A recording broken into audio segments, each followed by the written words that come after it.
मोहल्ला न्यूज चुनाव चर्चा में आपका स्वागत है।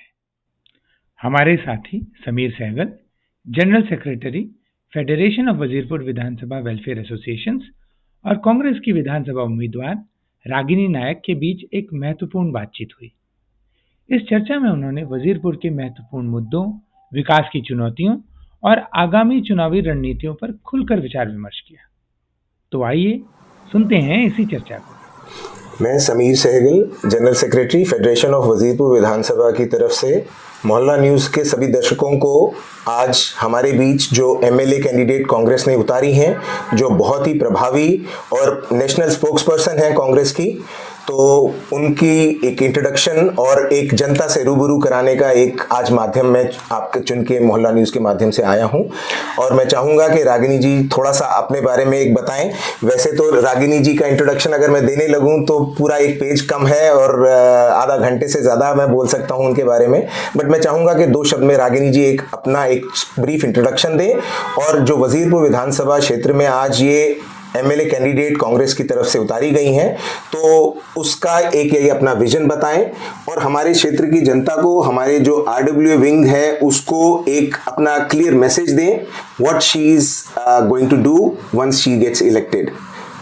प्लीज रागिनी जी। नमस्कार समीर जी, मैं पहले तो बहुत आभारी हूँ कि आपने अपना प्लेटफॉर्म मुझे दिया और मेरी बात वजीरपुर की जनता तक पहुँच सके, इसके माध्यम आप बने, आपका बहुत आभार। मेरा नाम डॉक्टर रागिनी नायक है। मैं कांग्रेस की प्रत्याशी हूँ वजीरपुर विधानसभा के लिए और मैं दिल्ली यूनिवर्सिटी स्टूडेंट यूनियन, जिसे शॉर्ट फॉर्म में डूसू कहते हैं, उसकी मैं सेक्रेटरी और अध्यक्ष रही हूँ। इसी क्षेत्र में जो लक्ष्मीबाई कॉलेज है वहाँ पर डिपार्टमेंट ऑफ इंग्लिश में मैंने पढ़ाया भी है। I have been assistant professor in the department of English there. मैं कांग्रेस के स्टूडेंट विंग एनएसयूआई की नेशनल जनरल सेक्रेटरी रही, जिसके चलते महाराष्ट्र, पंजाब, उत्तराखंड, हिमाचल जैसे प्रमुख प्रदेशों की मुझे जिम्मेदारी मिली। वहाँ पर छात्र संगठन को मजबूत करना और छात्र संघ के चुनाव लड़वाना, ये मेरी जिम्मेदारी थी। मैं दिल्ली प्रदेश कांग्रेस कमेटी की प्रवक्ता भी रही हूँ। अभी फिलहाल डिपार्टमेंट ऑफ फॉरेन अफेयर्स जो कांग्रेस पार्टी का है उसकी मैं कन्वीनर हूँ और जो मुझे लगता है मेरी आज की सबसे बड़ी पहचान है, मैं राष्ट्रीय प्रवक्ता हूँ कांग्रेस पार्टी की। कांग्रेस का चेहरा, कांग्रेस की आवाज़ मैं पिछले 1 दशक से टेलीविज़न डिबेट्स के माध्यम से बनी हूँ। इसे बड़ा अपना सौभाग्य समझती हूँ कि गांधी नेहरू की विचारधारा रोज़ जनता जनार्दन के सामने रखने का मुझे मौका मिलता है। अब अगर हम थोड़ी सी वजीरपुर विधानसभा की बात करें तो मुझे लगता है कि पिछले 10 साल का ये जो अन्याय काल रहा है, जिसमें एक तरफ हमने देखा कि मोदी जी की सरकार और दूसरी तरफ केजरीवाल जी की सरकार और इसके बीच में फंसी हुई दिल्ली और दिल्ली की हर विधानसभा। तो मुझे एक फिल्म का डायलॉग याद आता है समीर जी, जिसमें वो कहते हैं चक्की पीसिंग एंड पीसिंग एंड पीसिंग एंड पीसिंग। तो 10 साल से जनता पिसे जा रही है और उसका कोई अंत नहीं है। और ये बड़ा दुर्भाग्य है कि अगर केजरीवाल जी से समस्या पूछे, मैं एक महिला हूं, अगर ये कहा जाए, उन्होंने बड़ा शोर मचाया था जब निर्भया कांड हुआ था और उन्होंने कहा था कि दिल्ली की सीएम तो बेकार हैं, उनके पास कोई ताकत नहीं है, और मैं होता तो ये, हम होते तो क्या करते। और आज अगर सुरक्षा की बात की जाए, वो कहते हैं अमित शाह जी से पूछिए। अमित शाह जी से कहा जाए तो वो कहते हैं कि आप केजरीवाल जी जिम्मेदार हैं। छोटा सा, मैं क्योंकि वजीरपुर की बात कर रही हूँ, मैं आपको एक इंसिडेंट बताना चाहती हूँ। धनतेरस का दिन था। मेरे हस्बैंड ये अशोका पार्क से निकलकर घर की तरफ आ रहे थे, चेन स्नैचिंग हुई और ये सिर्फ मेरे हस्बैंड की बातें। हमने फिर जब पता लगाया तो वही उसी काली स्कूटी पे जो कि चोरी की गई थी, मास्क या मंकी कैप जैसा कुछ पहने 2 लड़के, 6 चेन स्नैचिंग हुई। कोई नहीं पकड़ा गया, कोई सुरक्षा की बात नहीं हुई, कोई ये हमें पता नहीं चला कि वो कहाँ गया, कहाँ के लोग थे, क्या हुआ। तो ये दुर्दशा है।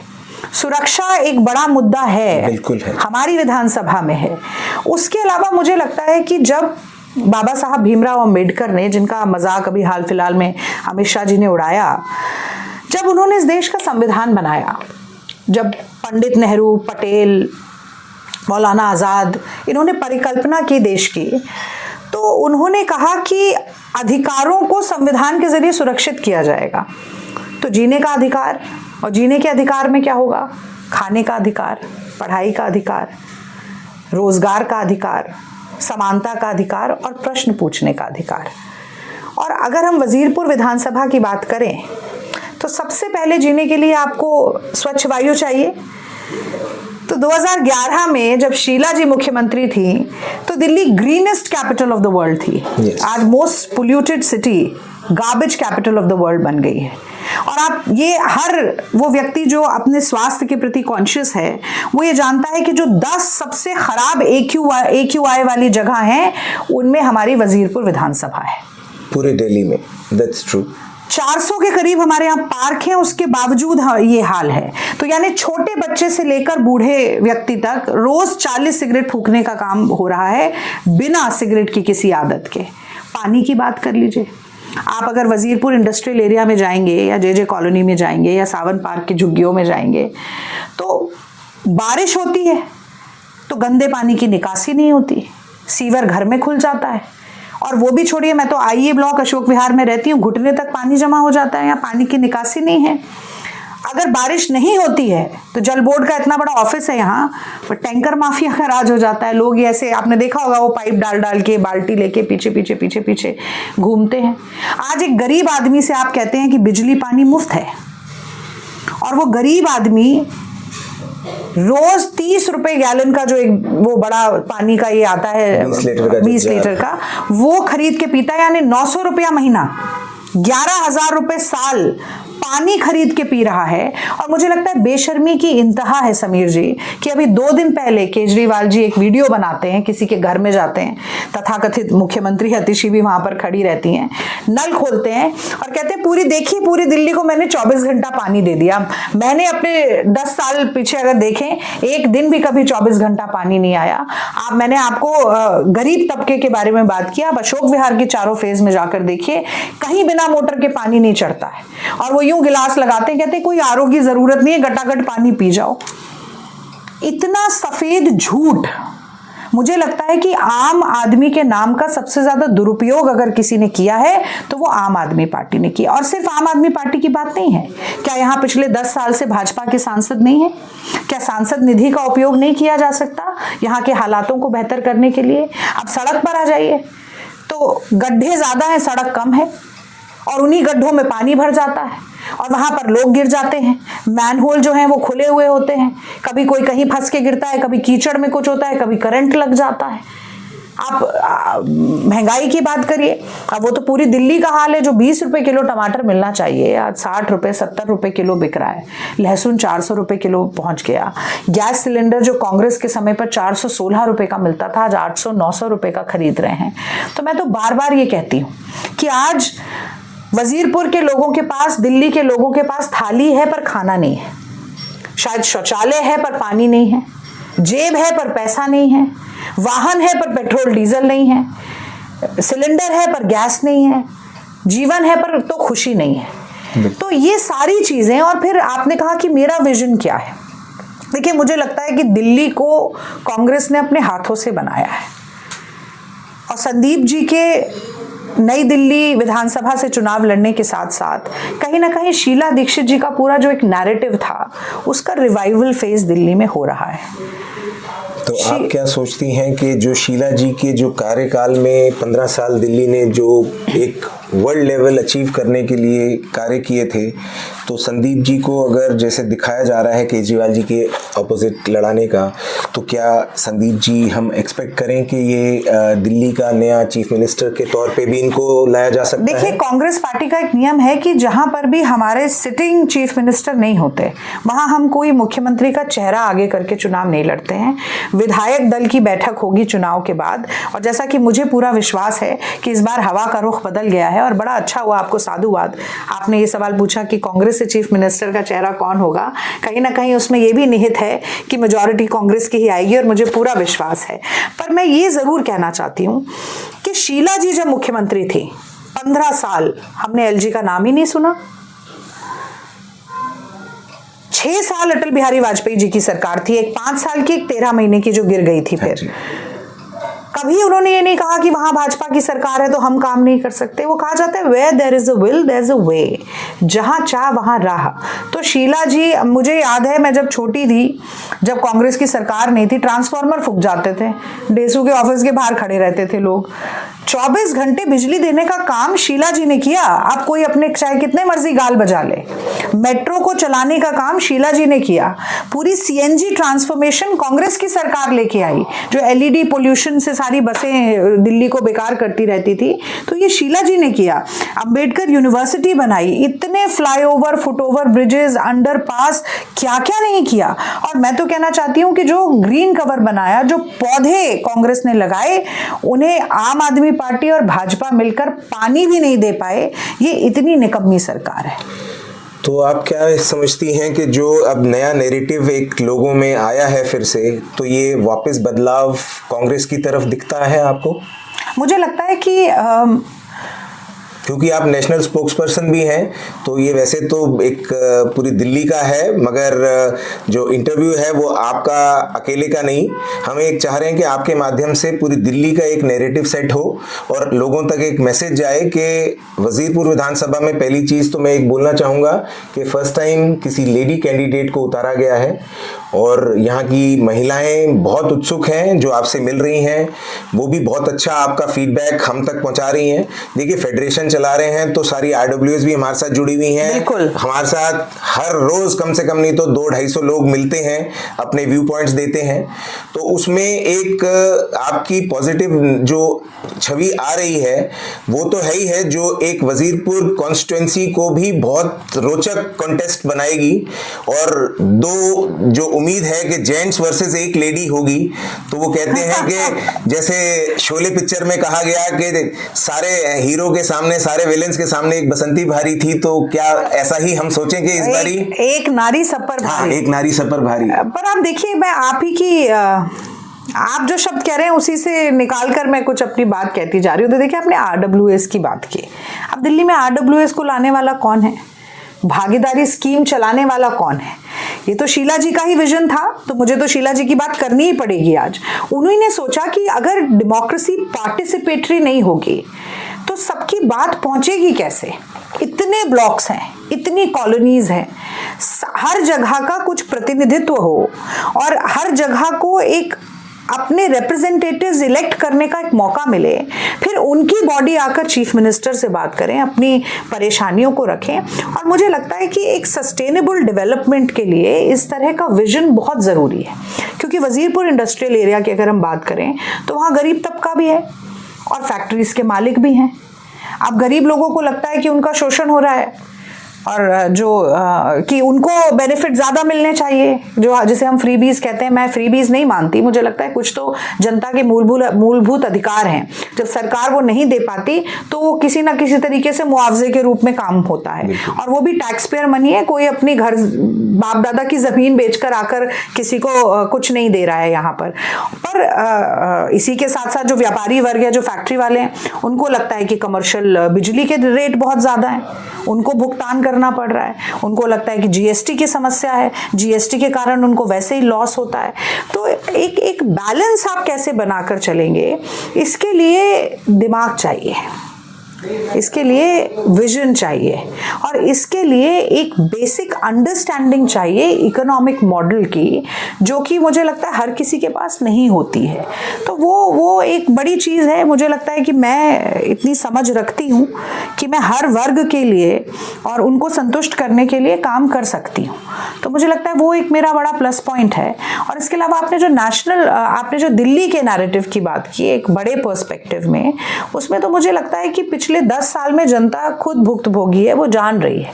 अगर आपका इलेक्टेड रिप्रेजेंटेटिव आपको साफ पानी नहीं दे सकता, साफ हवा नहीं दे सकता, रोजी रोटी नहीं दे सकता, मकान और हाउस टैक्स वेव करने का के बड़े बड़े वादों के बाद अगर झुग्गी झोपड़ी जे कॉलोनी में लेंटर डलने पर पैसे की उगाही हो, तो मुझे लगता है कि हालात नहीं बदले हैं।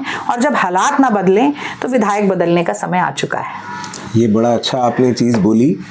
और अच्छा, महिलाओं की बात माफ कीजिएगा, हाँ जी। वो मेरे एकदम दिमाग से निकल गई। देखिए, महिलाओं के लिए तो मैं हमेशा एक बात बोलती हूँ, मैं कुछ चंद लाइन यहाँ जरूर कहना चाहती हूँ कि साहस है पहचान जिसकी, मुश्किलों से जो ना हारी है, शक्ति का स्वरूप है जो, वो हिंदुस्तान की नारी है। देखिए, महिलाएं ना बड़ी मल्टीटास्कर होती हैं, ये तो आप मानेंगे। बिल्कुल। वो कामकाज भी कर लेती हैं, घर भी चला लेती हैं, बच्चों को भी देख लेती हैं, बड़ी अच्छी होस्ट होती हैं। कोई घर में आए तो सब उनको ध्यान रहता है कि भाई ये ऐसे हम किस तरीके से मेहमान नवाजी करें। और एक मूल स्वभाव जो महिलाओं का है, मुझे लगता है कुछ ऊपर वाले की ही देन है कि महिलाएं पहले परिवार के बारे में सोचती हैं, फिर अपने बारे में सोचती हैं। तो मान लीजिए थोड़ी सब्जी कम बनी आज, तो वो कई बार पता भी नहीं लगने देंगी कि सब्जी कम है, सबको खिला देंगी। नहीं भी होगा तो खुद किसी और चीज से खा लेंगी। रोटी कम हुई तो रोटी के लिए ही ऐसा हो जाता है। तो मुझे लगता है कि एक महिला रिप्रेजेंटेटिव होने के नाते वजीरपुर मेरा ऐसे ही परिवार है, और हमेशा परिवार के बारे में पहले सोचना और अपने आप को दोयम रखना, ये मैं जरूर करने का वादा करती हूँ। और महिलाओं को रिप्रेजेंटेशन मिलना चाहिए, वो रिजर्वेशन के द्वारा सुरक्षित हो, ये भी मैं चाहती हूँ। पर जब तक ना हो तब तक महिलाओं को महिलाओं के साथ खड़े होकर उनके साथ कंधे से कंधा, कदम से कदम और आवाज से आवाज मिलानी चाहिए। रागिनी जी, एक क्वेश्चन और है जी। दिल्ली सरकार जब पहले शीला दीक्षित जी की थी तो पार्कों को आरडब्ल्यूए को सौंपा जाता था। हाँ। और आरडब्ल्यूए के माध्यम से ही पैसा खर्चा जाता था। उसमें क्या होता था कि उसकी बहुत अच्छे से रख रखाव हुआ जाता था। आज की डेट में ये नहीं पता चलता कि पार्कों का एक्चुअल केयरटेकर है कौन। तो उसके प्रति पार्कों को साफ सफाई रखना, पार्कों में ज्यादा से ज्यादा पौधे लगें, ब्यूटिफिकेशन हो, उसके माध्यम को आप कैसे आगे बढ़ाना चाहेंगी? देखिए, मुझे लगता है पार्क भी ना अब एक बेसिक एसेंशियल नेसेसिटी है हर जगह के लिए। क्योंकि बच्चों, वो कहते हैं ना, वो वाली बात जो थी कि खेलोगे कूदोगे होगे खराब, पढ़ोगे लिखोगे बनोगे नवाब, अब वो बात नहीं रही है। हाँ, अब तो खेल कूद के साथ ही अब स्कूल वाले भी यही कहते हैं कि हर रोज जाना है बेटा, बाहर खेलने जाओ।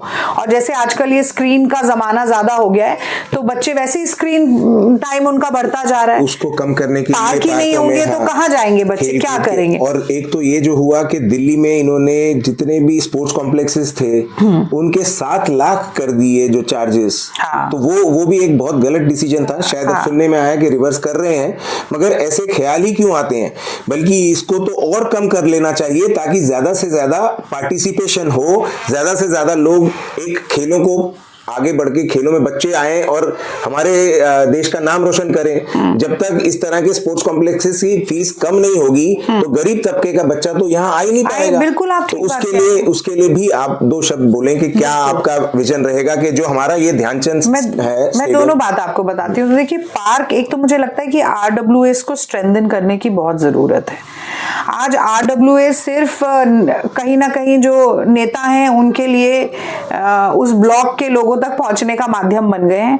पर एक रिवर्स इफेक्ट भी होना चाहिए कि वो आरडब्ल्यूए जो इलेक्टेड है वो क्या अपने इलाके के लोगों की बात को पूरा करवा पा रही है? क्योंकि जहां जहां मैं गई, मुझे तो ज्यादातर जगहों से ये सुनने को मिला कि जी विधायक जी आते हैं, मीटिंग करते हैं, पर फिर पता है कुछ काम तो होता नहीं है। और जो दूसरी बात आपने कही कि फीस बढ़ गई है, चुनाव के वक्त पे कम होंगी, क्योंकि बरसाती मेंढक तो टर्राएंगे ही, बरसात में नहीं टर्राएंगे तो कब टर्राएंगे? तो अभी तो आप देख रहे होंगे कई पार्क्स में बेंच भी लग गए, लाइट भी लग गई, पर वो हर बार जब चुनाव आता है तब हो जाता है, फिर 4 साल के लिए फिर वही निगलेक्ट किया जाता है। ये तो आजकल जनता भी जान गई है कि चुनाव के समय जो नेता कार्य करते हैं वो इलेक्शन से रिलेटेड होते हैं, तो उनको तो जनता भी नकारेगी, जो हमें लग रहा है इस वक्त। बाकी ये है कि जिस तरह की समस्याएं वजीरपुर की हैं उनको भी हाईलाइट करते हुए उसके लिए कुछ आप रोड मैप अगर बताएं। मैं आपकी ही बात पर आ रही थी, जो आपने कहा कि मुझे भी ये लगता है कि आरडब्ल्यूएस को ज्यादा ताकत मिलनी चाहिए और पार्क का रखरखाव, क्योंकि जो वहां रहता है ना वो समस्या जानता है। अब जैसे मान लीजिए पार्क है और उसका जो एंट्री पॉइंट है उस पर गेट नहीं लगा है, बंद नहीं है, तो जो स्ट्रे डॉग्स होते हैं वो अंदर चले जाते हैं। फिर वो उसको खराब करते हैं। और कहीं जो बहुत ज्यादा खुला है वहां पर गाय भी चली जाती हैं, वो चर चर के कुछ खराब कर देती है। थोड़े बड़े पार्क्स की मैं बात कर रही हूँ। तो ये सब चीजें, और RWS के अंतर्गत जो पार्क आते हैं वो अपने रखरखाव को उस हिसाब से करेंगे। पर मुझे लगता है कि ये जो पैसे का खेल चलता है ना, उस पे से कंट्रोल कोई जाने नहीं देना चाहता, सिर्फ ये कारण है। और दूसरा जो आपने बात कही फीस की, तो फीस कम होनी चाहिए, पर ये स्पोर्ट्स कॉम्प्लेक्सेस मुझे लगता है ये इनमें से कुछ दिल्ली सरकार के अंतर्गत आते हैं, कुछ देश की सरकार के अंतर्गत भी आते हैं। तो वही जो समन्वय की बात शुरू में कही थी कि तो दोनों को बैठकर फैसला लेना होगा। और अगर केजरीवाल 67 विधायकों के साथ दिल्ली सरकार नहीं चला पाए, फिर अब 62 के साथ नहीं चला पाए, तो अब तो उनकी 1/4 पॉपुलैरिटी रह गई है। तो जो 10, 20, 25 सीट आने वाली है उसमें तो वो वैसे ही कुछ नहीं कर सकते। मान लीजिए 35 भी ले आए, 36 ले आए, तो आधी तो भाजपा ही इनके तोड़ के ले जाएंगे, जो उनका काम है। और अगर किसी तरीके से चला लिया तो फिर वही हाथ पे हाथ बांधे बैठे रहेंगे। तो ये कुछ होने वाला नहीं है। अभी मैंने सुना था B3 के बाहर भी ये हुआ कि वो MCD जो पार्किंग लगी रहती है गाड़ियों की, उसको MCD पार्किंग बना रहे थे पैसे लेने के लिए। तो जो रेजिडेंट्स हैं उनके अंदर पार्किंग नहीं है और बाहर वो गाड़ी पार्क करें तो वो MCD की पार्किंग हो जाएगी, तो उन्हें मंथली पैसा देना पड़ेगा। वो तो चुनाव है, हो हल्ला हुआ तो कुछ समय के लिए आकर यहाँ के कॉर्पोरेटर साहब ने रोक दिया। वो भी शायद भाजपा के प्रत्याशी होना चाहते हैं। पर अब जैसे ही चुनाव खत्म होगा, वो आप शर्त लगा लीजिए, वो दोबारा से MCD पार्किंग बना देंगे उसको। रागिनी जी, आप तो देश दुनिया घूमी हैं, आप कांग्रेस की पूरे नेशनल लेवल की प्रवक्ता हैं। अब देश के लिए प्लस दिल्ली के लिए तो आपका हमने एक देखा कि बहुत अच्छा विजन आप बता रही हैं। अब थोड़े से मैं लोकल मुद्दे लेके चलना चाहूँगा। बिल्कुल।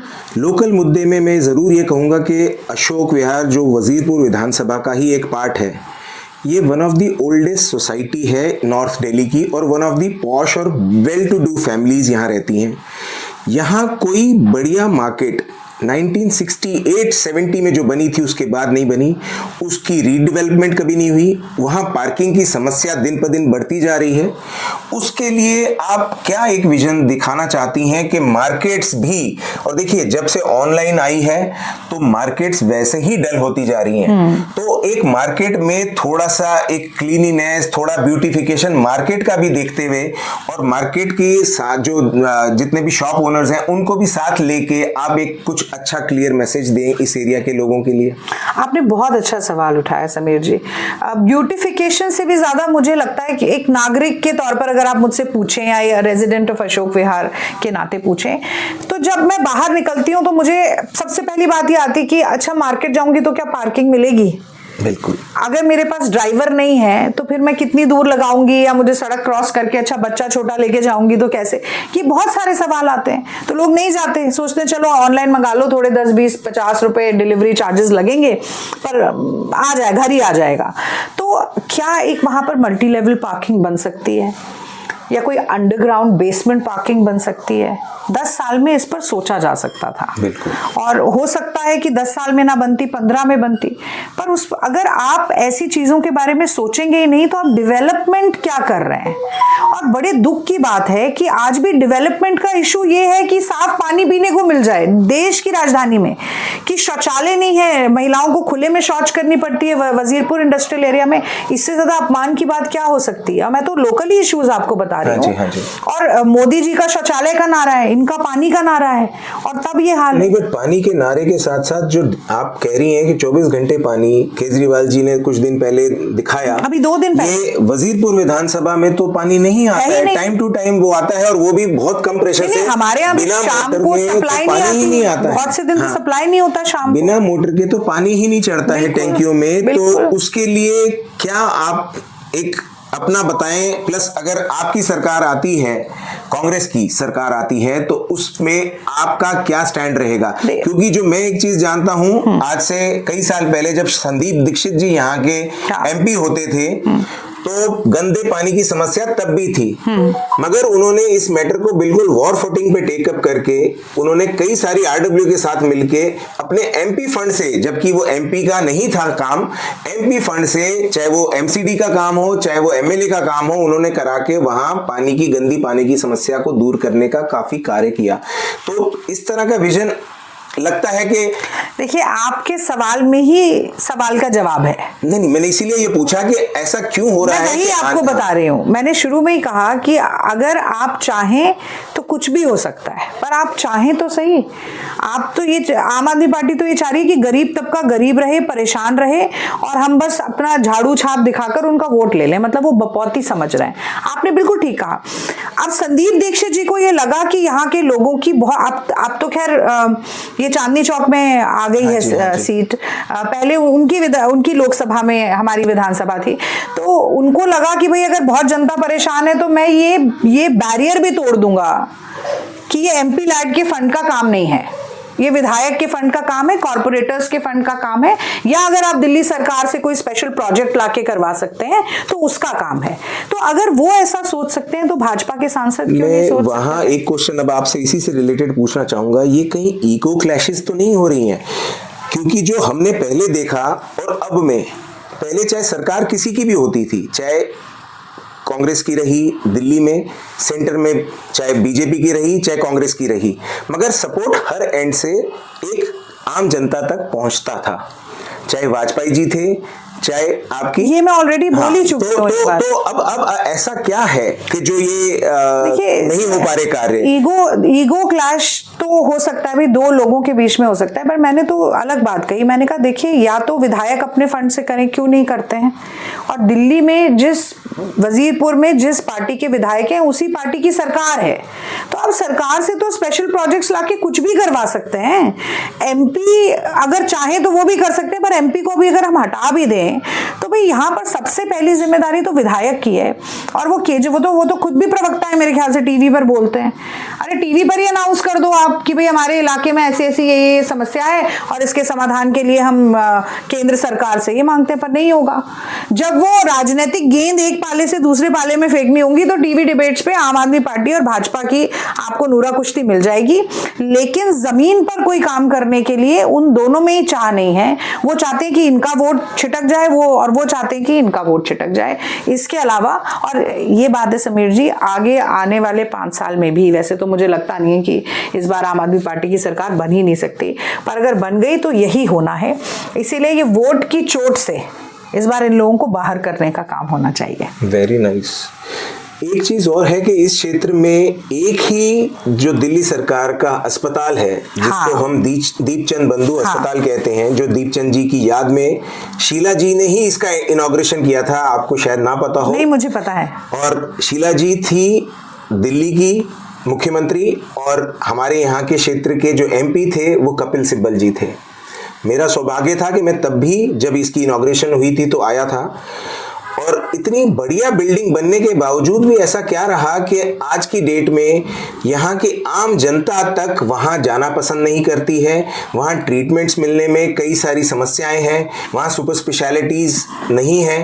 तो इतने 10 साल उसके बाद 11 साल बीत गए और फिर भी ये नहीं हो पा रहा। जो हॉस्पिटल, जो इंफ्रास्ट्रक्चर मिला है, उसी को ही हम आगे फर्दर डेवलप नहीं कर पा रहे। आम जनता यहाँ की वहाँ जाके ट्रीटमेंट्स नहीं अच्छे से ले पा रही। कभी जाते हैं तो पता चलता है ये मशीन नहीं है, ये मशीन खराब है, ये सुपर स्पेशलिटी वाला डॉक्टर तो यहाँ बैठता ही नहीं है, आप जीबी पन जाइए या एलएनजेपी जाइए।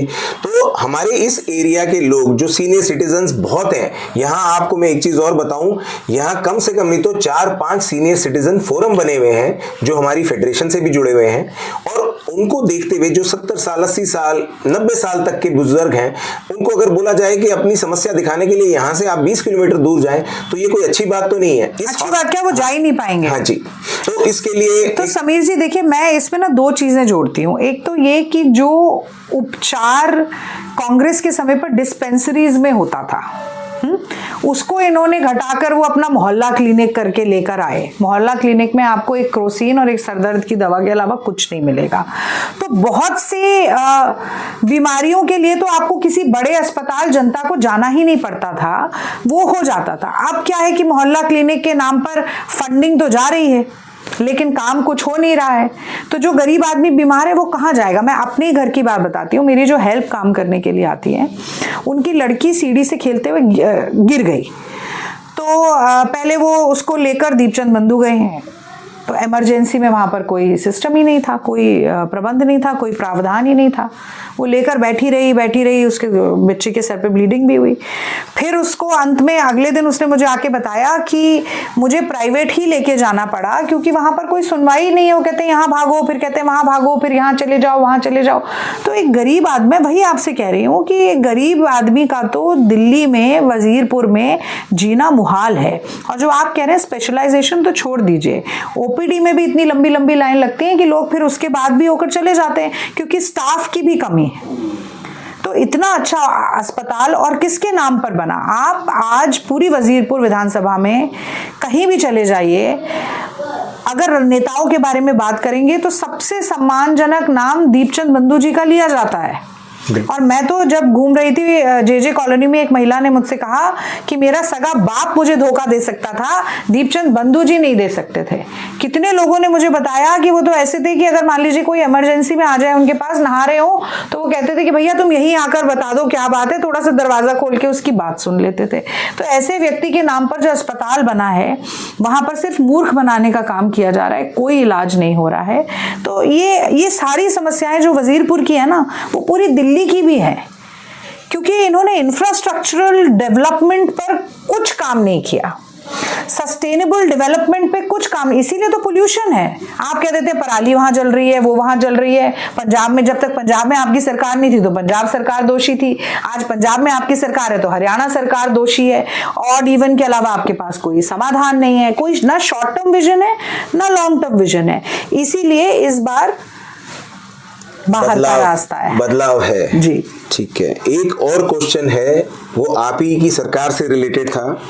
जब कांग्रेस थी और हरिशंकर जी यहाँ पे एमएलए थे, उन्होंने एक अशोक विहार पूरी वजीरपुर विधानसभा के लिए एक रिक्रिएशनल क्लब के लिए जगह अलॉट कराई थी डीडीए से। आज 11 साल हो गए हैं, उस पे एक पत्थर तक नहीं रखा गया। तो आप उसके लिए भी क्या एक्शन लेंगी अगर आप जीत के आती हैं? रिक्रिएशनल क्लब बनवाएंगे मैडम, सबके सामने रिक्रिएशनल क्लब बनवाएंगे। और वही नहीं, मैं वादा कर रही हूँ, और सिर्फ वही नहीं बनवाएंगे, मैंने बहुत सारे ऐसे सीनियर सिटीजन वेलफेयर एसोसिएशंस भी जो हैं वहां पर भी मैंने 1-2 जगह जाकर देखा, तो एक कैरम बोर्ड है, एक 2 चेस की वो है, तो हम उसको भी और बेहतर बना सकते हैं। ये पैसा तो जनता, जो हर साल का पैसा विधायक को मिलता है, वो जनता की सुविधा के लिए मिलता है ना। और मैं एक और बात कहना चाहती हूँ, खासतौर से महिलाओं और बच्चों के लिए यूनिफेम और यूनिसेफ जैसी बड़ी अंतर्राष्ट्रीय संस्थाएं जो हैं, वो इलेक्टेड रिप्रेजेंटेटिव और गवर्नमेंट्स के साथ काम करती हैं। क्यों नहीं यहाँ पर कुछ हुआ? क्योंकि विजन, मैं वही बात कर रही हूँ, आपकी दूरदृष्टि ही नहीं है। You have a myopic vision. आपका विजन ये है कि मैं पैसे की उगाही कर लूं, आपका विजन ये है कि मेरे 2-4 मकान बन जाएं, आपका विजन ये है कि मैं C4 के मार्केट के पास 1.25 करोड़ का ऑफिस खरीद सकूं, ये आपका विजन है। तो ये तो पर्सनलाइज विजन है ना, मतलब मैं पर्सनल बहुत होना नहीं चाह रही थी, पर ये तो सिर्फ आपका अपने लिए विजन है। तो लोगों के लिए अगर आप चाहें तो बहुत कुछ हो सकता है। दिल्ली सरकार तो कर ही सकती थी, अब दिल्ली सरकार की क्या बात करें। आप देखिए, उनकी खुद की दिल्ली कमीशन ऑफ विमेन की जो चेयरपर्सन है, वो खुद ही सुरक्षित नहीं है और सीएम के घर के अंदर सुरक्षित नहीं है। वो कह रही है हम उनकी पिटाई हो गई। तो अब आप और जनता के बारे में या महिलाओं की सुरक्षा के बारे में क्या बात इनसे करेंगे? आज आतिशी मार लेना। मैं एक बात और कहना चाहती हूँ, थोड़ी पॉलिटिकल बात है पर जरूरी है। देखिए, कल परवेश वर्मा, एक मिनट, कल परवेश वर्मा 1100 रुपए बांटते हुए पाए गए महिलाओं को। आम आदमी पार्टी की कोई प्रेस कॉन्फ्रेंस उस पर नहीं हुई। आज आतिशी मारलेना ने प्रेस कॉन्फ्रेंस की और उन्होंने ये कहा कि कांग्रेस आम आदमी पार्टी के वोट बैंक में सेंधमारी करके भाजपा को फायदा पहुंचाना चाह रही है। तो भैया, जिनका खुद का अस्तित्व ही कांग्रेस के वोट बैंक पर है, कांग्रेस के लोगों को बरगलाकर जो अपने पास ले गए, वो आज हम पर सेंधमारी का आरोप लगा रहे हैं, उल्टा चोर कोतवाल को डांटे। मुझे ऐसा लग रहा है कि कांग्रेस के प्रति लोगों का रुझान जो है वो बहुत सशक्त होता जा रहा है। इसीलिए आम आदमी पार्टी को ये डर है कि अब उनकी कहीं 0 सीट ना हो जाए और कांग्रेस की सरकार ना बन जाए, तो भाजपा को छोड़कर अब वो कांग्रेस पर अटैक करने लगे। तो ये घर वापसी सोचें कि शायद यहाँ से फिर होने का है चांस? नहीं, किसकी घर वापसी? जो कांग्रेसी गए हैं आप में।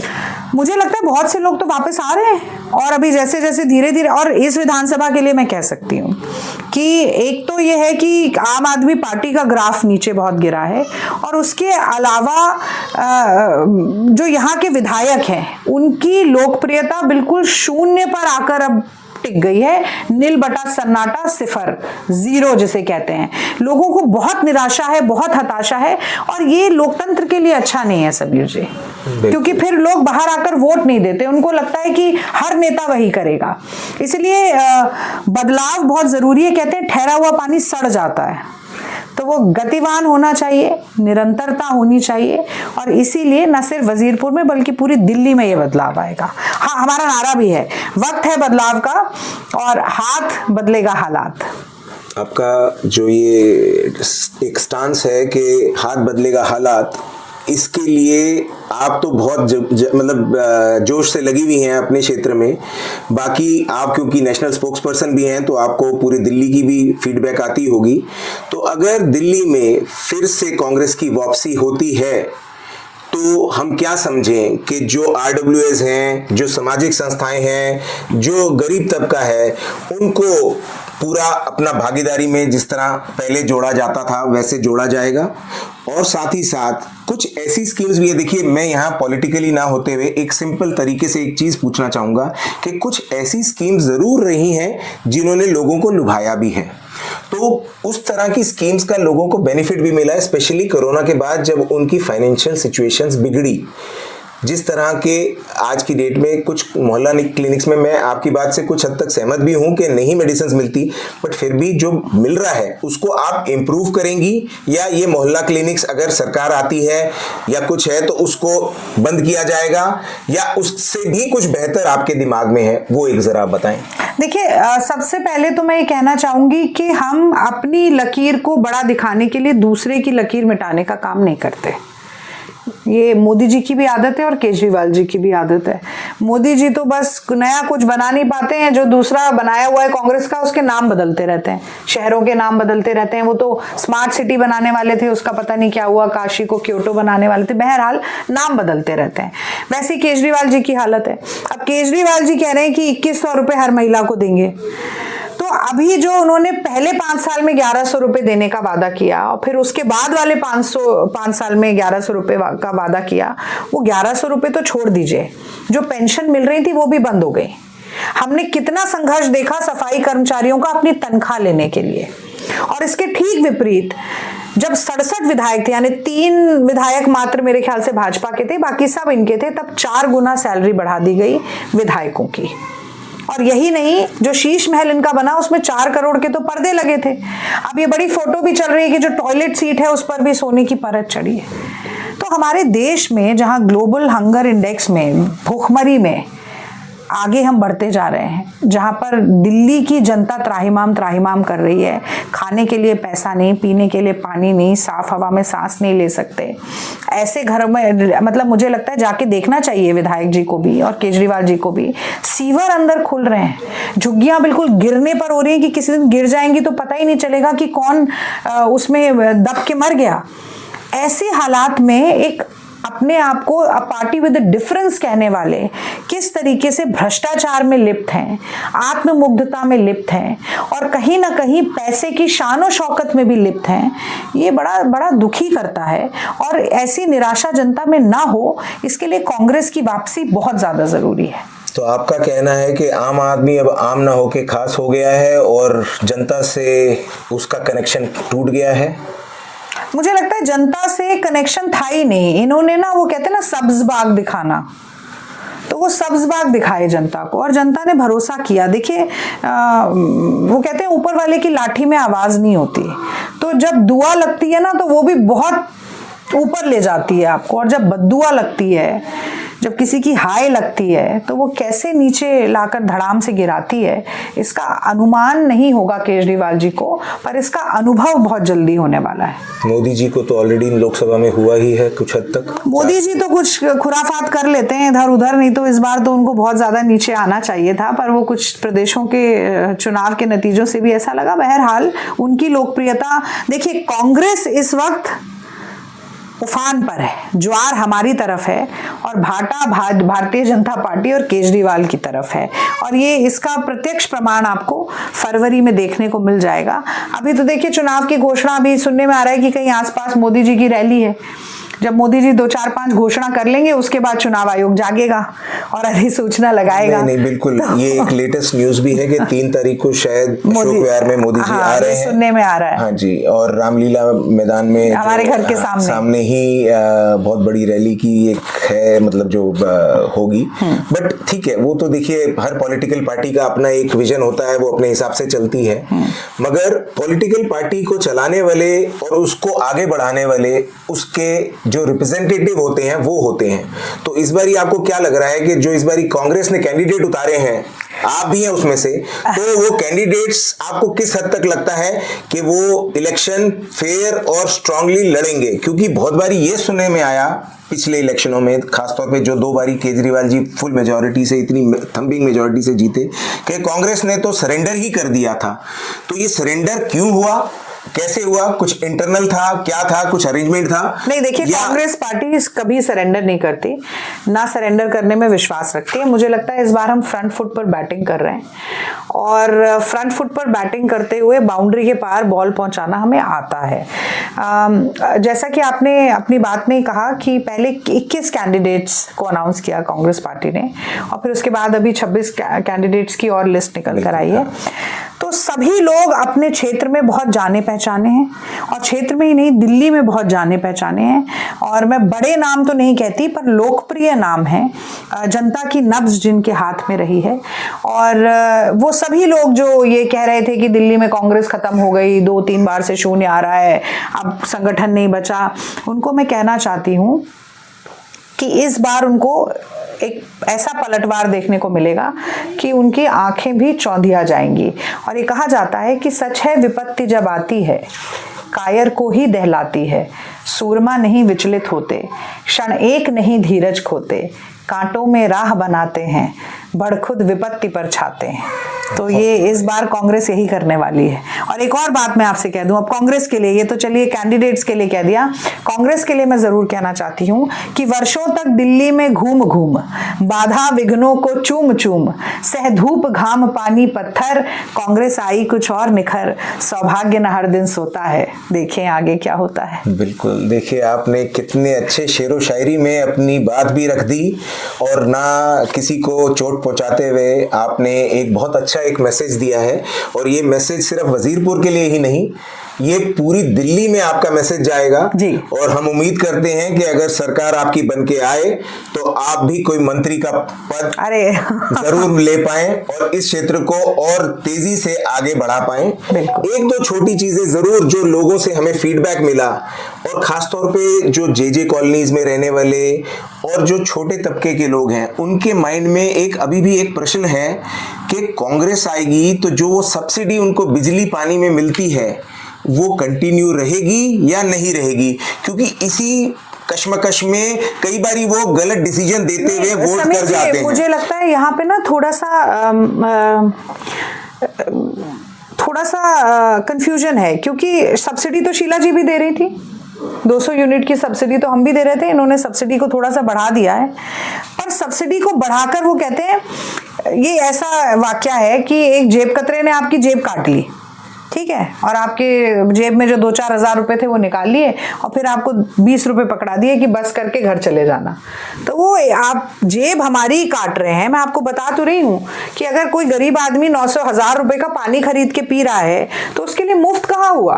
और एक और बात है, जो जे कॉलोनी में रहते हैं, जो इंडस्ट्रियल, जो झुग्गी में किराए से रह रहे हैं, मकान मालिक तो उनसे बिजली का बिल भी ले रहा है, पानी वो खरीद के पी रहे हैं, तो उनके लिए मुफ्त क्या हुआ। और ज्यादातर ये ऐसे किराएदार ही हैं झुग्गियों में, ये भी आप बात मानेंगे। वो जो मतलब दिल्ली से बाहर से आए हमारे पूर्वांचल के भाई हैं, बिहार के भाई बहन हैं, और यहाँ पर तो जे कॉलोनी में साउथ इंडिया के हमारे बहुत सारे लोग हैं, कई लोग किराए पे रहते हैं, कई मालिक हैं। तो आप अगर ऐसे देखें तो मुफ्त कुछ भी नहीं है। पेट्रोल डीजल को अगर दिल्ली सरकार चाहे तो वैट को और सब्सिडाइज करके ये और कम किया जा सकता है, एक्साइज ड्यूटी को सब्सिडाइज किया जा सकता है, पर नहीं होता क्योंकि आपके पास फंड ही नहीं बचता है। आपकी फंड की मैनेजमेंट बहुत खराब है। और अभी तो ये भी पता चला कि ये जो 2100 रुपए की बात है उसमें सरकार ने, केजरीवाल सरकार ने कोई फंड एलोकेशन ही नहीं किया, झूठ बोल दिया। यानी कि आप 2100 रुपया देंगे लाखों महिलाओं को, और उसके लिए कोई फंड नहीं अरेंज पैसा ही नहीं है आपकी सरकार के पास। तो ये सिर्फ इलेक्शन का वायदा माने, सिर्फ एक शिगुफा है। आप कहती हैं कि बीजेपी ने 1100 रुपए कुछ एक आध कैंडिडेट ने बांटते हुए पकड़े गए, तो ये हम समझें कि केजरीवाल 2100 रुपए का एक झांसा या ये 2100 रुपए पकड़ा रहे हैं इनडायरेक्टली? देखिए 2100 रुपए नहीं पकड़ा रहे हैं, वो तो देंगे ही नहीं, ये तो झूठ है। और प्रवेश वर्मा जो कह रहे हैं वो कह रहे हैं मेरे पापा के साहब सिंह वर्मा जी का नाम लेके आ गए कि उनके लिए कभी ऐसी कोई स्कीम थी, उससे निकालकर एन चुनाव से पहले जब वो ये सुनने में आ रहा है कि वो केजरीवाल जी के खिलाफ लड़ेंगे, तब उनको ये याद आ रहा है कि पैसे देने। बात ये है कि आपको पैसे आज इसलिए देने पड़ रहे हैं क्योंकि आपने जनता को अधिकार नहीं दिए, क्योंकि जनता, आज लोगों के पास नौकरी नहीं है। 45 साल में सबसे ज्यादा बेरोजगारी है, महंगाई सबसे ज्यादा पिछले 60 सालों में अगर देखें तो महंगाई की दर लगातार मोदी जी के राज में बढ़ती जा रही है। और यही सिर्फ यही नहीं है, जो और आपने जैसे बताया, स्वास्थ्य की सुविधा नहीं है, पानी की सुविधा नहीं, बार बार मुझे वही बात कहनी पड़ रही है, साफ हवा के लिए तरस रही है, गैस चेंबर दिल्ली बन गई है। तो ये सारी चीजें जब जनता के पास, इसीलिए आपको उनको ये पैसे देने पड़ते हैं और कहीं ना कहीं लुभाने की कोशिश करनी पड़ती है। तो ये इसमें भी मैंने आपसे जब हम अलग से बात कर रहे थे, मैंने कहा कि इसमें भी शॉर्ट टर्म विजन और लॉन्ग टर्म विजन की जरूरत है। जब तक जनता के पास रोटी, कपड़ा, मकान और रोजगार नहीं होगा, तब तक उनको आर्थिक मदद की जरूरत पड़ेगी। आज अगर मोदी जी कहते हैं कि 80 करोड़ लोगों को वो 5 किलो राशन मुफ्त देते हैं, उसके बाद भी ग्लोबल हंगर इंडेक्स में हमारा रैंक बढ़ता जा रहा है, तो मतलब आप मुफ्त खाना दे रहे हो फिर भी भूखमरी बढ़ रही है। तो ये कहां जा रहा है, किसकी तोंद फुला रहा है ये खाना, किसके गोदामों में जा रहा है ये खाना, ये सवाल तो पूछना पड़ेगा। और जैसा मैंने आपसे कहा कि अपने मन की बात लोगों पर थोपना बहुत आसान है, पर 4000 किलोमीटर चलकर कन्याकुमारी से कश्मीर को जोड़ना मोहब्बत के फेविकोल से और जनता की नब्ज को टटोलना, उनके मन की बात, जन की बात को सुनना और उनके दुखों का, समस्याओं का निवारण ढूंढना बहुत मुश्किल है। राहुल जी ने ये किया। उसके बाद हमने लोकसभा के चुनाव में न्याय पत्र निकाला। हम अपने मैनिफेस्टो को घोषणा पत्र नहीं कहते हैं, न्याय पत्र कहते हैं, क्योंकि हमें लगता है कि एक राजनीतिक दल को सबसे पहले जनता को न्याय देना है, जिस न्याय से वो कई सालों से वंचित रही है। अब एक और क्वेश्चन आता है जो बार बार केजरीवाल सरकार के जितने भी मंत्री हैं, जितने भी उनके एमएलएज हैं, वो ये कहते हैं कि कांग्रेस को वोट देना तो वोट बर्बाद करना है, इनडायरेक्टली बीजेपी को फायदा देना है।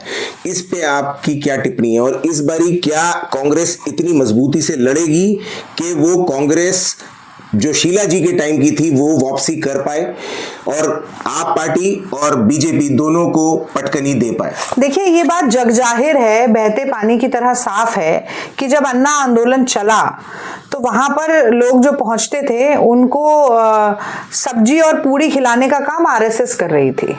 तो आरएसएस ने के मदद से दिल्ली में कांग्रेस की सरकार को गिराने वाले आज हम पर ये आरोप लगा रहे हैं अब आप कि मतलब कांग्रेस बीजेपी की मदद कर रही है। अगर कोई एक राजनीतिक दल है जो राष्ट्रीय स्वयंसेवक संघ, नरेंद्र मोदी, अमित शाह, तमाम भाजपाइयों और संघियों की आंखों में आंखें डालकर तमाम जनता से जुड़े हुए मुद्दों पर चुनौती दे रहा है, तो वो राजनीतिक दल कांग्रेस पार्टी है। और वो किसी एक राज्य या एक शहर या एक विधानसभा की बात नहीं है, वो पूरे देश की बात है। तो अगर आज आम आदमी पार्टी ऐसी मूर्खतापूर्ण प्रेस कॉन्फ्रेंस करके कहेगी कि कांग्रेस भाजपा की मदद कर रही है, तो मुझे लगता है लोग उन पर हंसेंगे और अपनी जग हंसाई ना कराएं। आज जो डर के मारे टांगे कांपनी शुरू हो गई हैं केजरीवाल और आतिशी मारलेना जी की, वो इसीलिए है क्योंकि कांग्रेस की तरफ जनता का रुझान फिर से आ गया है। और ये सारा वोट जो आम आदमी पार्टी के पास था, जिसके ऊपर ये बहुत इतरा रहे थे, वो तो कांग्रेस का ही वोट है। दिल्ली में 15 साल कांग्रेस ने ही भारतीय जनता पार्टी को हराया है। और किसने हराया? इनका तो अस्तित्व ही नहीं था। और आज मुझे लगता है अगर ये वोट कटुआ पार्टी कोई है तो वो आम आदमी पार्टी है। कांग्रेस तो डायरेक्ट टक्कर में ऐसी पटखनी भारतीय जनता पार्टी को दे कि वो अपने पैरों पर खड़े ही ना हो पाए। तो आपका कहना है कि आपके आने के बाद ही जो कांग्रेस का डाउनफॉल हुआ था, अब वो वापस रिवाइव होके कांग्रेस फिर सरकार बनाने की स्थिति में लगती है? देखिए, जनता जब मन बना लेती है तो तख्तो ताज पलट जाते हैं। और मुझे लगता है इस बार ऊंट करवट बदल चुका है। और मैं बार बार वही बात कह रही हूँ कि जनता खुद भुक्त भोगी है। हमें जाकर जनता को कहने की जरूरत नहीं है। मैं जब निकलती हूँ तो लोग वहां पर जो हमारी सभा में बैठे होते हैं उसके अलावा भी आकर सड़क पर लोग जुड़ जाते हैं और वो साथ साथ में बोलना शुरू कर देते हैं कि हमने तो कभी देखा नहीं विधायक को, हमारी तो नाली भरी हुई है, बारिश आती है तो हमारा तो पूरा घर डूब जाता है, कोई कह रहा है पीने का पानी नहीं मिल रहा है, कोई कह रहा है शौचालय नहीं है। तो ये सारी बातें तो जनता खुद ही आकर बता रही है। तो जब जनता खुद बोलने लगे ना, तो आप ये मान लीजिए कि वो बहुत पीड़ित है। और जैसा कि गांधी जी ने कहा था कि अन्याय करने वाले के साथ साथ अन्याय को सहने वाला भी अन्याय का भागीदार हो जाता है। तो जनता अब अन्याय नहीं सहना चाहती और काट की हांडी जो 2 बार चढ़ गई है, इस बार नहीं चढ़ पाएगी। रागिनी जी, आपने बहुत ही अच्छा हमें इंटरव्यू दिया। मैं वैसे अनबायस्ड कोई भी इंटरव्यू लेता हूं। आपने कईयों का तारीफ भी की, कईयों का आपने बताया, उनके कहते हैं ना कि काले चिट्ठे भी खोले। आपने एमपी एमएलए सबको आपने एक तरीके से एक्सप्लेन किया कि वो क्या अगर चाहें तो कर सकते हैं और अगर चाह होती है तो वहाँ राह भी निकल आती है। तो हम उम्मीद करते हैं कि आपकी राह आने वाले समय में और सुगम हो, आपके कारवां में और लोग जुड़ें। शायद जो कांग्रेस से पहले खफा भी थे वो कांग्रेस में वापसी करें, चाहे वो आप में गए हों चाहे वो बीजेपी में गए हों। हम उम्मीद करते हैं सरकार जिसकी भी बने मगर अच्छी बने, लोगों के लिए बने और लोगों की सेवा करे दिल से।